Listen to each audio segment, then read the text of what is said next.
If you enjoyed this video, please like and subscribe and hit the notification bell. I post a new Tom Brady video every day. Tom Brady said, quote, "I've got to commit every bit of mental toughness I have to be in this with them until the end of the season."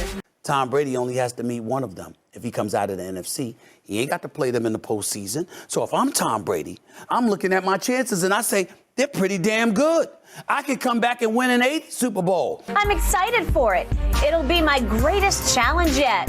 He's rolling the dice, but he's betting on himself, and that's always been the best bet in the NFL. Love it. I love my wife. I love my children. But damn it, I got the rest of my life to do this. This is right here, playing football. There's a window of opportunity here, and I can still do it at an elite level. He was a top 2 candidate for league MVP honors. You have misjudged Thomas Edward Patrick Brady Jr. because he's the ultimate wolf in sheep's clothing. Caesars Sportsbook has not yet changed its odds to win the NFC. They still have the Bucs listed as the favorite. 07, I was the one who nicknamed him Psycho Tom because I'd never seen a quarterback behave like he behaved on the field. This is going way back to that glorious year where they should have finished it off and Belichick's defense let him down in the Super Bowl. But the point is that in that year, you started to see Psycho Tom come out again and again in games, and it was not that becoming of behavior. And a lot of people, I believe, in New England did not love it because it was a little crazy.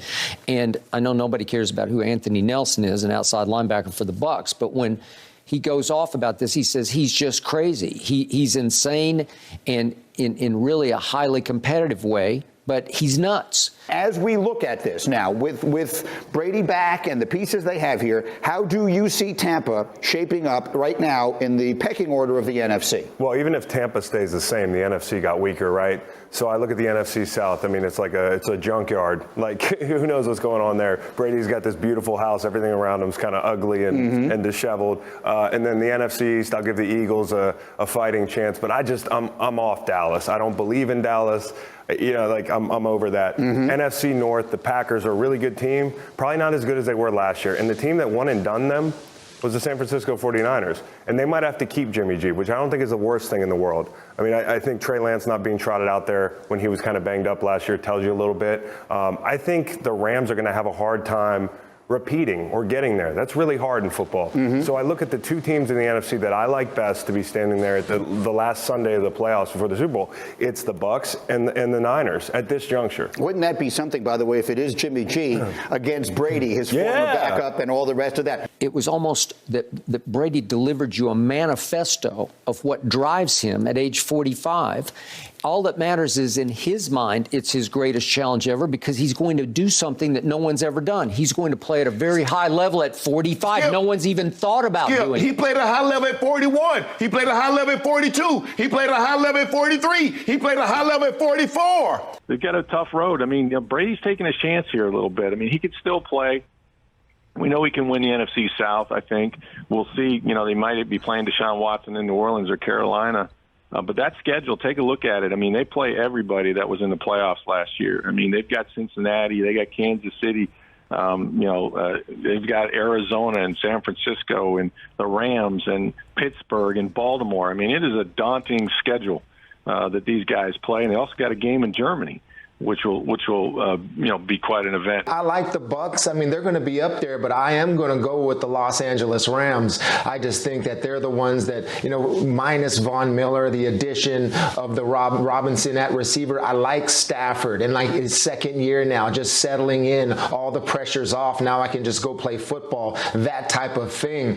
Chris is right. Extremely difficult to repeat. I mean, do I think it possibly can be the Rams and the Bucs with everything on the line to go to the Super Bowl? Absolutely. But the Bucs are there, in my opinion. The Rams are there. I just edge it out with the Rams. And he's going to do it again against all odds when everybody thought he was done. A little bit earlier, you pointed out that Todd Bowles might make this place, Tampa Bay, a place that a lot of defensive players want to come play, in the same way that Tom Brady makes it an offensive player's paradise. And he's on record. I want to go out there and have my best year yet at age 45. And I believe he believes that with all his heart and soul. Obviously, when Bowles becomes the head coach, those guys revere him. So not only Sue, but I think Pierre-Paul could come back on one-year deals. You talked earlier about how all the greats are still putting in the work. Well, this guy's beyond putting in the work. He's obsessed with it. He's watching tape at night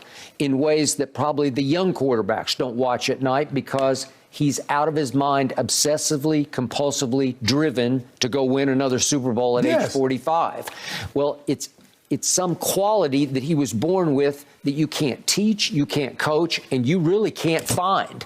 If you could pour it into some of the younger quarterbacks who have way more ability than he has, he's a supremely gifted, psychologically gifted overachiever, right? The Rams lost their left tackle Whitworth, a great pass rusher in Von Miller, Darius Williams their starting corner. So they lost a lot of premium positions, as well as OBJ, who was playing really well for them. So I think the Buccaneers have a chance to get better while the Rams lose players. The Packers have lost two good receivers, Valdez-Scantling and obviously Devontae Adams. So when everyone else is getting worse, just by holding serve, I think the Buccaneers are clearly the favorite now. He doesn't have the most physical talent, but he's as mentally tough, and he can understand, he can process information at a speed that very few in this game has ever been able to do. And that's what you have to do. You got to be mentally tough as a quarterback. Because, things are not going to, he's not going to throw every pass perfect. But what he's been able to do is that he's played the game so long. He's seen just about every defense that a coordinator could possibly throw at him. He knows where to go immediately with the football. He knows if one's gone, I'm looking at two. If two's not there, I'm for, hey, I can try to buy some time step. Okay, I'm throwing it out of bounds.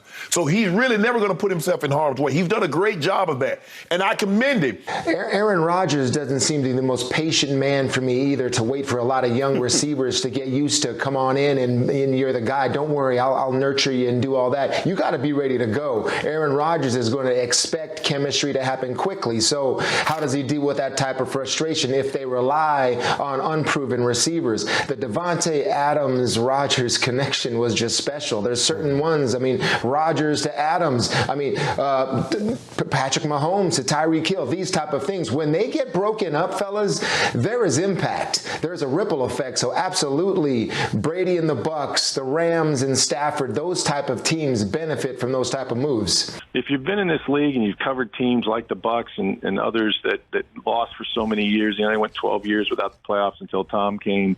There's two sides of the NFL. Right? There's the side where you're always grinding, you're trying to find a quarterback, you're rebuilding, you have a 5-year plan, a 10-year plan. Hell, these guys had a 12-year plan, and it never came together. And then you get on the other side of the NFL where you win 29 games in 2 years in a Super Bowl, and you forget, just how ugly the other side can be. And that's where they were headed. with Kyle Trask and Blaine Gabbert, no disrespect, but that team was not going to probably contend for a championship. Who won the Super Bowl? Who won the Super Bowl this year? Yeah. How much did the Rams beat the Bucs by? They beat them by 3 points, right? 3 points. It was 27. What team was decimated by injuries? Well, Tampa had a lot of injuries. Yeah, exactly. Unfinished business. Okay. Thank you for watching, and please like and subscribe as I post a new Tom Brady video every day.